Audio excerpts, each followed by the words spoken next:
closest to my government in South Africa, because if I take some of the magazines that I can buy at Kennedy Airport or at Heathrow, anywhere, if I take it into my country, I go to jail for 2 years. That's how good. That's my country, South Africa. It has its, the other side of the picture, but as far as religion goes, as far as religiosity goes, they are very, very staunch Christians.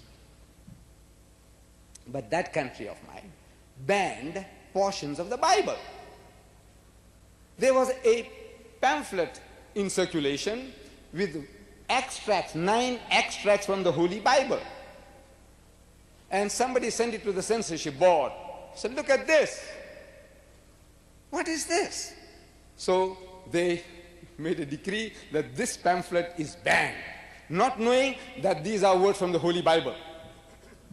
These were extracts from the Holy Bible, from the book of Ezekiel, chapter 23.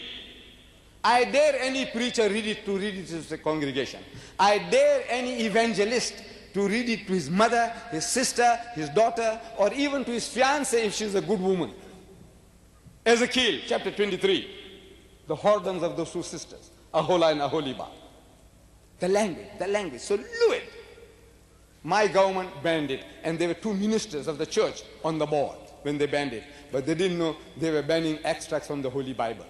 My government is so staunch that they had banned Lady Chatterley's Lover. It's a novel, Lady Chatterley's Lover. It had one offensive word, 4-letter word, one word for which they banned it for 20 years. But now they've grown big, they're mature now, they have allowed it. They have decency, it. They have withdrawn that order against the book. But 9 extracts from the Holy Bible, say, the book of God, which you are ashamed to read to your audience. I dare my brother, I dare him to read this pamphlet. I have it here ready. He doesn't have to even open the book. Here, all those wordings in red. I said, look, with your usual charismatic language, with the usual actions, I would love to see Brother Swaggart. I feel ashamed to bribe him. I said, look, Brother Swaggart, if you can read it to the audience, I give you $100. What is $100 to Brother Swaggart? When I'm reading in his book on Roman Catholicism, that he needs $291,000 a day to keep his head above water. I calculated 106 million a year just to keep above water. And in the Evangelist of December 85, he's aspiring, I wish him luck, he's aspiring for $1 million a day. He needs, he says, $1 million a day. So good luck to him. But now, if I said I give you 1,000, Brother Swaggart, I give you 1,000, I can't tempt him, I know. But in his usual spirited way, I hope and I pray that he has the courage, the guts, which all the priests in my experience have not had.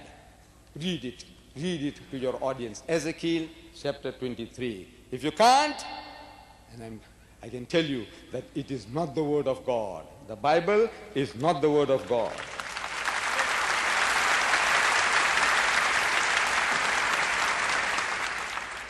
Yes, there's some mention was made.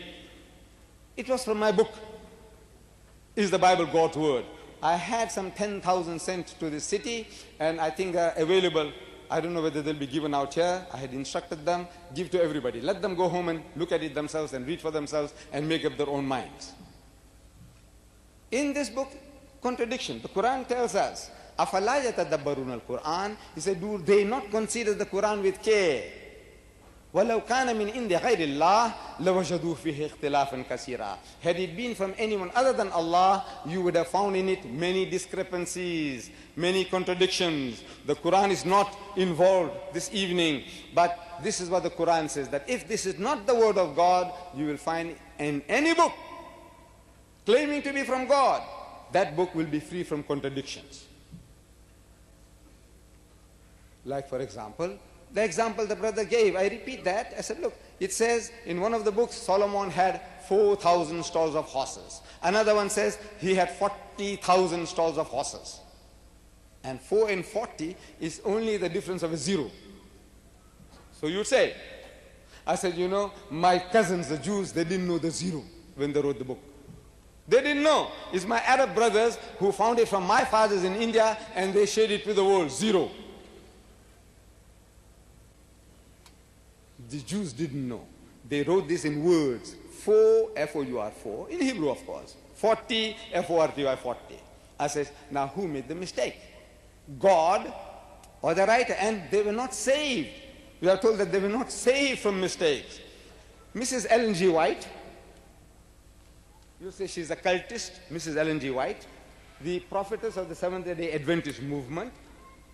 In her Bible commentary, she says, she has no motives to lie. She believes in the Bible to be the inspired word of God. And yet she says, the Bible we read today is the work of many copyists who have in most instances done the work with marvelous accuracy. In most instances, they have done the work with marvelous accuracy. But copies have not been infallible. And God most evidently has not seen fit to preserve them altogether from error. God didn't see fit. In other words, this is his business, God's business. If he wants to see fit, if he wants to do a thing, he does it. If he doesn't, he says, look, go to hell. That's your business. He said, God didn't see fit to preserve them from making errors. In transcribing, in the following pages of a commentary, Mrs. White testifies further, I saw that God had specially guarded the Bible. God had specially guarded the Bible. I'm asking for what? Yet, when copies of it were few, learned men had in some instances changed the words in the original manuscripts. They changed the words, thinking that they were making it plain, when in reality they were mystifying that which was plain, by causing it to lean to the established views which were governed by tradition, like the Jehovah's Witnesses. They have produced a translation called the New World Translation. The Orthodox, you don't accept that. Why don't you? Because they have their own leanings. According to their own ideas, they are changing the words. Same thing that the Protestants did. They were people who believe in Jesus as God, so they said now they changed the words. So we said this has been going on from the very beginning. They boast about 24,000 manuscripts. Brother Swaggart, you know no two are identical. Your scholars say out of the 24,000 that you are boasting about, no two are identical. Then how do you come to know that this is the word of God and this is not, out of the 24,000? On the very face of it, when you open the book, the Injil and the Torah you're talking about, it says Matthew begins, in your version, the King James Version, it says, the Gospel according to St. Matthew, the Gospel according to St. Mark, the Gospel according to St. Luke, the Gospel according to St. John. I'm asking, what is this according? What is this according to? Why according to? I have got Brother Swaggart's book. It says homosexuality, its cause and its cure by Jimmy Swaggart, or just Jimmy Swaggart. It doesn't say according to Jimmy Swaggart. Why this in the book of God? According to.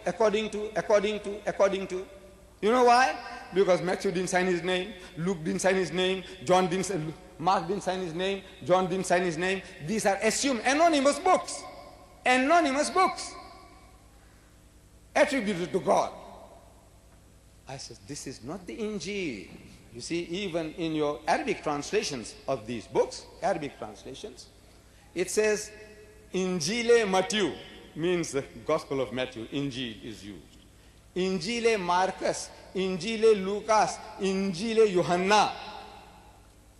The one we believe in is Injile Isa, the Gospel of Jesus, what he preached. That is what we believe in as from God. And the scripture.